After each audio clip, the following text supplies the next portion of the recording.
Hello, I'm Jane from Calm Therapy and welcome to Conversations with Calm Therapy.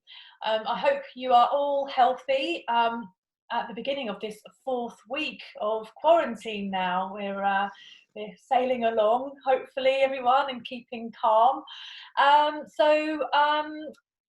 Conversations with Calm Therapy. It's a project where I interview a series of holistic therapists and business owners during the COVID-19 pandemic. This is to create connection amongst business owners and also offers you, the viewers, tips on how to cope with these sudden changes and how to manage your fear that arises with uncertainty, and perhaps how to learn to release fear and how to move forward. So I'll be asking each guest about any useful rituals or activities that we can add to our daily routines during this time at home. So today, my guest is Sue Orosa. Sue is a counsellor and coach, as well as an EFT and Reiki master and practitioner.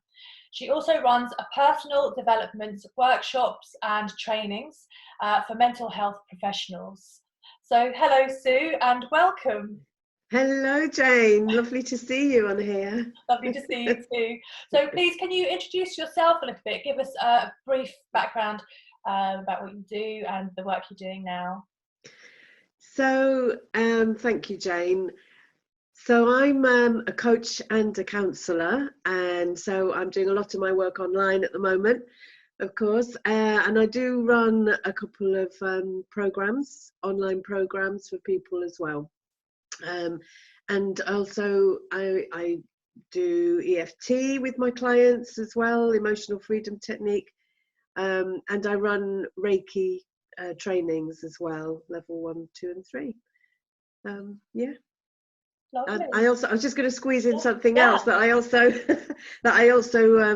run a business with my husband called South Coast Wellbeing and Training, where we train people to become counsellors. Oh, okay. Yeah, locally in Eastbourne. Yeah. Lovely. Oh, good. Fantastic. I'll ask you more details about that perhaps later on. Great stuff. So I ask my guests the same 3 questions, and I'm hoping that you will answer from your area of expertise. So the first question is, we are all going through unprecedented times of sudden change. How might we maintain a positive outlook and a feeling of connection whilst in this period of isolation? So that's a really good question. So I think it is important to be positive as much as we can, or strive to become positive as well. And part of that is by maintaining or even creating connections with others. And now with technology, as much as we might loathe it sometimes, the technical difficulties, actually, once you get your head around that, it's just amazing. And even if you're not doing Zoom calls like this, you know, you're probably already familiar with WhatsApp and FaceTime anyway, and other, you know, platforms. So I think it's that making a commitment to staying in contact, making contacts, and just staying on top of that, and also knowing that you have the choice to view things perhaps differently, and that's difficult actually. It's easy to say and not hard to do, isn't it? Yeah. You know, if you're prone to depression or anxiety, you know, choice doesn't feel possible. No. So yeah, feels quite limiting, really. So absolutely. It's kind of getting yourself through those changes and barriers, isn't it, really? Yeah, absolutely. Because there are a lot of changes, and you'll come up against your own barriers as well, and your own blocks, you know. So it's not, I really appreciate that it's not easy. So, you know, you can say all the tips and everything, but just to acknowledge the difficulty as well. For some people, the transition is a lot easier, you know. But there's something about, and I don't want to answer any other questions you might have, so just let me know inadvertently. I don't want question, and it might flow through that way. Yeah, exactly. Okay, so question 2 then. It's known that fear can have a negative impact on the body. How might people release themselves from this fear to reduce physical and mental health issues in the long term?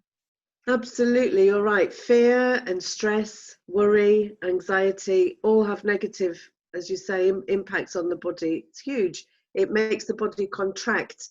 And when the body is in contraction, it can't heal. That's not a condition, good conditions for healing. So how might we release that? There's different ways. There's the physical release, and people choose different ways of doing that, don't they? It can either be jogging or which we can do at the moment, just about jogging if you're into jogging, and walking. So there's all those physical things, even doing small exercises at home as well. I've got now a new routine at home where I just, in the kitchen before breakfast, I do my own series of made up exercise that gets my heart going. That's really important. So all these things will release the happy, let's say, hormones, which can really help with fear. EFT is really good as well, emotional freedom technique. So that's about tapping. So we haven't got time, obviously, to go through it all now. But there's something about, this is a good point to tap just here. And this area of our body links, it's an energy center, let's say, that links to the kidney somehow. So just by tapping that can release some energy and give energy. And whilst you do any of these tappings that you might come, there's lots of YouTube's videos on tapping. You can tap on your fear, yes, and you can say things like, I'm feeling really scared right now. This might look a bit silly if you don't know about EFT, but it works. It's amazing, Well, it's working through the energy meridians, isn't it? So it's just helping to bring you back into balance, isn't it? It's calming that relaxing down, which is so important. Absolutely, and it really works. And it does help to really calm the nervous system. It's incredible. I use it, so I'm very familiar. There you go. Yeah. It's amazing. Good. So my next question 3. Based on your experience, can you suggest any useful rituals or activities that we can add to our routines to support us during this new way of life? Yes. So you mentioned on the first question about positive. So there's something there about developing a positive mindset. So how do we do that? It's to start noticing the good stuff, to make ourselves notice and be grateful for the good stuff that's around. And sometimes we have to push through a barrier. You said barrier, really. We have to push through our own limiting beliefs or barriers to allow ourselves to go, actually, you know what? I don't have to go out today. Maybe that's not a bad thing, Or if I do go out and I walk down the street, can I walk down the street with a different mindset? Can I notice the flowers? Can I hear the birds? It's that mindful tuning in, isn't it, of being in the present as much as we can. I mean, this is such an opportunity, isn't it? It is, definitely. As crap as it is for a lot of people, there are also things that we can take from this time. That's exactly it, isn't it? And there are people with a lot of pressures and a lot of responsibilities, and there's incredible amounts of uncertainty going on for them. But if they, even if they have to break it down to 1 minute at a time, if it's that to understand, then they're still moving forward in bite-sized chunks. And that's it. Once they can manage that, then think of a morning at a time. And I say to my clients sometimes, I usually say for 1 morning or even just 1 hour, only do things that make you feel good. Oh, lovely. You're in that state, and then prolong it a bit, and then you're dealing with that awful stuff with a more positive, clarity of mind. That's the key, isn't it? Yes, exactly. In that better stage, really. Because everything changes, doesn't it? We know this, don't we? Everything changes. Your mindset, your perception of life, everything changes. Well, once you get those hormones going around your system, and once you start retraining the brain to think differently, everything else follows. So that ritual is important. Thank you, Sue. Well, thank you so much for giving your answers to these. How can we find out more about you? Do you have a website? So what if somebody would like to gain more support from you? So thank you, Jane. Yes, I have a website and it's Sue Orosa, so I better spell that out. It's SUOROSA. So SueOrosa.com is my website, and I have a Facebook page, Sue Orosa, and from that page, if you wanted to join my personal growth hub Facebook private group, we do lots of nice juicy things in there, which is great. Good to know. And your you mentioned your workshops in Eastbourne. You say your training. Yes. When you're doing, I suppose you're doing those later on in the year, perhaps, if as and when we know what's. Yes. So so for the personal development workshops, they're usually held in Florence House in Seaford. And then some are going to be held at the centre, or continue to be held at the centre in Hampden Park. Right, so it's just a case of keeping in touch. And if you want to come on the newsletter and stay in touch that way, that's great. Or just visit or message me. Thank you. Thank Brilliant, you. Sue. That's so lovely. Well, I'll be posting our interview to YouTube channel.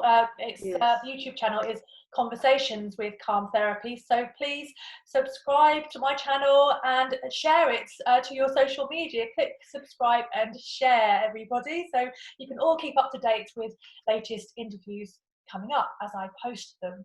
So I hope you all stay well and have have you got something else? I was just going to say that actually I've had treatments from Jane before, for those of you who haven't, and I can thoroughly recommend her. Thank you. Thoroughly. That's so lovely. Amazing. Yes.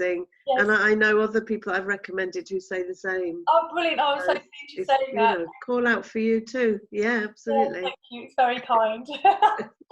Thank you. Well, I'll be back giving treatments as soon as we're allowed to. Great. Yeah. Oh, good. Yeah.